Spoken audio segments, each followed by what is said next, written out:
Comme vous pouvez le voir, regardez, tout ce dont vous avez besoin est un tube spécial qui libère l'air du ballon lorsqu'on appuie sur ce levier. En les ajustant, vous pouvez obtenir cet effet étonnant. Pour ma part, je n'ai jamais rien vu de tel.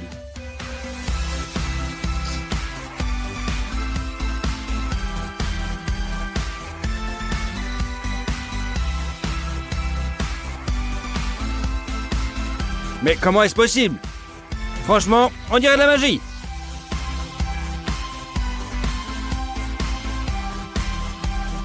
Vous savez ce que c'est? Bien sûr, c'est une peau d'orange normale. Comme vous le savez, elle contient aussi du liquide. Mais quel est le rapport entre les pelures d'orange et les ballons? C'est très simple. Si vous aspergez un peu de liquide de la pelure sur le ballon, paf, celui-ci éclatera, comme s'il avait été percé par une aiguille. En parlant d'aiguille, elle n'est toujours pas capable d'accomplir son seul boulot. Comme vous pouvez le voir à l'écran, tous les ballons ne sont pas prêts à être crevés aussi facilement. Mais comment ça fonctionne? C'est beaucoup plus facile que vous ne le pensiez. Le secret principal est le morceau de ruban adhésif que tu mets sur le ballon. Si vous le piquez avec une aiguille à cet endroit précis, le ballon n'éclatera pas immédiatement. Ça paraît super facile, mais à chaque fois, ce tour provoque stupéfaction devant n'importe quel public. Il est temps de voir qui va gagner dans le combat clou contre ballon. Le résultat est évident. Mais que se passe-t-il si au lieu d'un clou, il y en a toute une série? Le résultat va certainement vous surprendre. Waouh, vous ne pouvez pas le faire avec un seul clou, mais vous pouvez le faire avec tout un tas. Regardez comme c'est spectaculaire. Allez, on y va. Ça tient. Vous vous dites, comment peut-on combiner un goulot de bouteille, un disque et de la colle? Regardez l'écran, alors vous comprendrez parfaitement tout cela.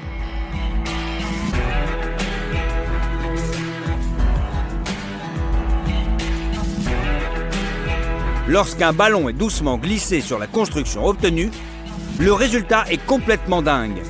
Le disque se met à rouler sur la table comme s'il s'agissait d'un palais dans un match de air hockey.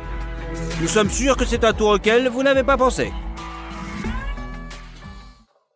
Vous pensez que les histoires sur le pouvoir de la pensée sont des contes de fées, bien sûr. Alors, voyez comment un ballon se rétrécit à partir de la pensée.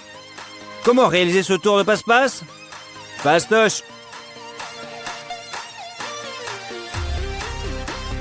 Tout d'abord, vous devez accrocher le ballon comme indiqué dans la vidéo. L'essentiel est que la partie principale soit à l'intérieur de la bouteille. Ensuite, vous devez faire une petite entaille dans l'autre partie de la bouteille et la boucher, après, avec votre doigt. Il ne reste plus qu'à gonfler le ballon à l'intérieur de la bouteille. Ensuite, en relâchant le doigt, le ballon va progressivement rétrécir. Ce n'est pas la fin des tours, vous pouvez maintenant voir de la vraie magie sur l'écran. Au début, nous n'arrivions pas non plus à croire que c'est possible. Mais un indice vous attend plus loin dans notre vidéo.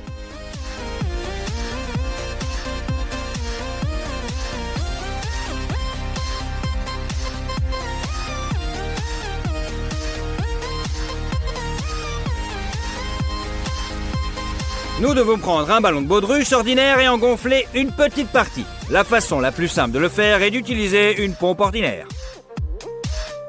Ensuite, il faut attacher ce ballon pour s'assurer que l'air ne s'échappe pas, bien sûr. Et maintenant, notre petite bulle d'air va voyager comme elle le veut dans le ballon. Enfin, comme vous le voulez. Il semble que ce tour avec une saucisse, notre magicien a soudainement faim. Apparemment, il n'y avait rien d'autre pour lui à manger que ce ballon. Mais comment a-t-il réussi à manger un ballon gonflé?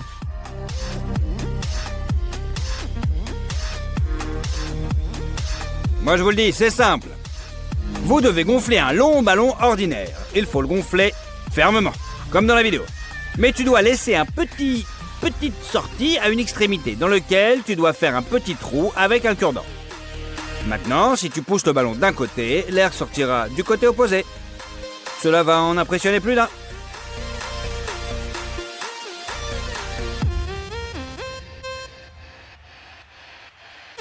Tu te souviens que tu as vu l'air sortir d'un ballon et entrer dans l'autre? C'est facile à faire et avec un tube.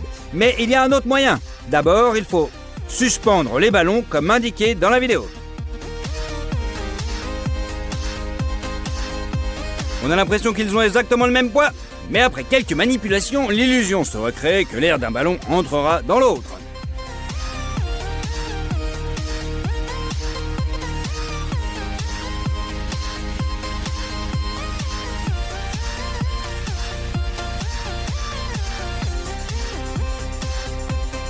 Maintenant, faites attention car nous avons affaire à des produits chimiques. N'essayez pas sans vos parents. Il faut mélanger une petite quantité de produits à vaisselle avec de l'eau dans un grand récipient. Jusque-là, facile. Ensuite, il faut y ajouter un petit peu d'aluminium, plus précisément du papier d'aluminium alimentaire ordinaire. Et sur le dessus de ce récipient, prendre un ballon.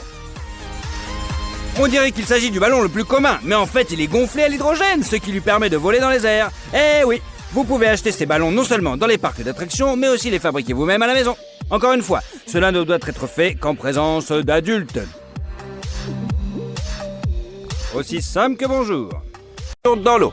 Plus l'œuf est droit, plus il est vieux. Désormais, vous confondrez plus un œuf vieux et un nouveau. Et vous cuisinerez toujours avec des produits frais. Voici un nouveau moyen de peler rapidement un œuf dur. Cassez la coquille aux deux extrémités opposées et faites rouler un peu l'œuf sur une surface dure.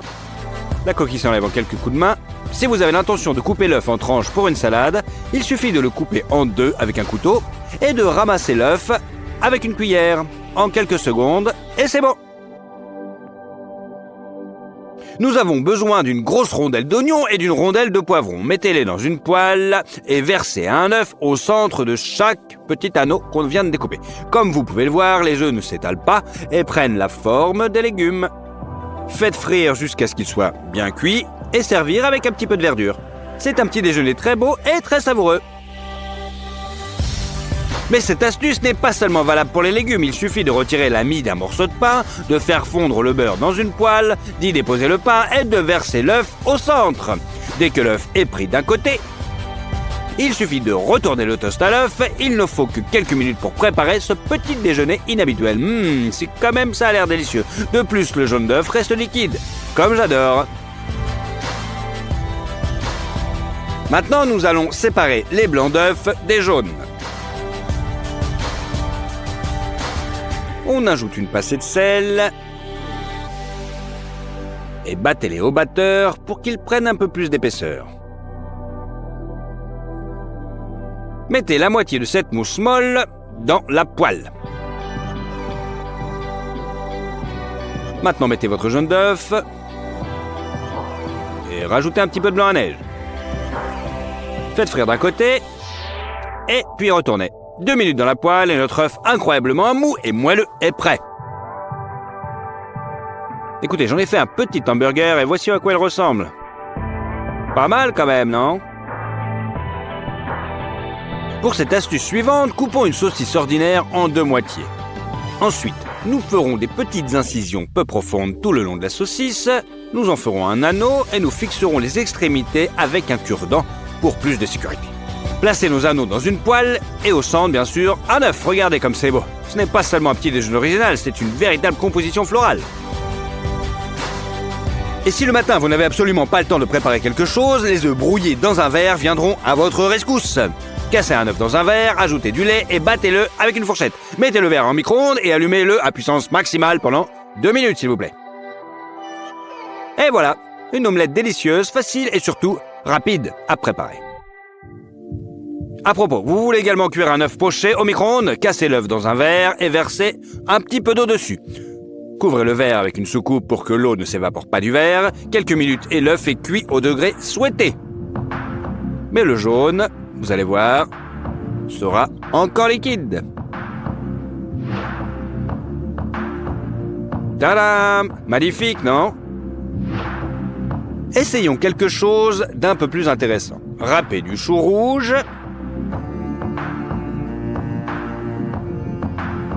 au mixeur, c'est bon. Maintenant, séparez le blanc de l'œuf du jaune. Ajoutez du jus de chou. Remuez un petit peu et ajoutez un petit peu de jus de citron pour changer la teinture de notre petit mets. Versez ensuite la substance toute tenue dans une casserole et lorsqu'elle a pris, y versez un autre blanc d'œuf. Nous plaçons les jaunes d'œufs sur le dessus de la façon à ce que ce tout ressemble à un symbole yin-yang. Nous obtenons ainsi un petit déjeuner vraiment équilibré, hors du commun, sain et surtout délicieux.